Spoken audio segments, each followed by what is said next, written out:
தமிழக நிரந்தர முதலமைச்சர் திரு விஜய் அவர்களின் சொல்லுக்கு இணங்க மக்களை நேசி மக்களுக்காக சேவை செய் என்பதற்கு ஏற்றாற்போல் தமிழக வெற்றிக் கழகம் ஸ்ரீவைகுண்ட தொகுதிக்கு உட்பட்ட பகுதிகளில் இருந்தவர்களுக்கு குளிர்சாதன பெட்டி, சவப்பெட்டி, சொர்க்கரதம் இவை அனைத்தும் ஸ்ரீவைகுண்ட தொகுதி சட்டமன்ற உறுப்பினரான சமூக ஆர்வலர் அன்னை வி.ஜி. சரவணன் அவர்களின் ஏற்பாட்டில் எந்தவித கட்டணமும் இன்றி சேவையாக வழங்கப்பட்டு வருகிறது.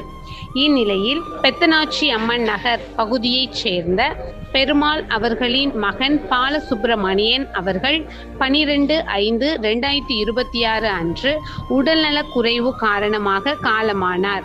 அன்னாருடைய பூத உடலை அடக்கம் செய்வதற்கான ஃப்ரீசர் பாக்ஸ், சொர்க்கரதம் இவை அனைத்தும் மனிதம் நிலைக்க தமிழக வெற்றிக் கழகம் ஸ்ரீவைகுண்ட தொகுதி சட்டமன்ற உறுப்பினர் சமூக ஆர்வலர் அன்னை வி.ஜி. சரவணன் அவர்களின் சார்பில் எந்தவித கட்டணமும் இன்றி சேவையாக வழங்கப்பட்டது.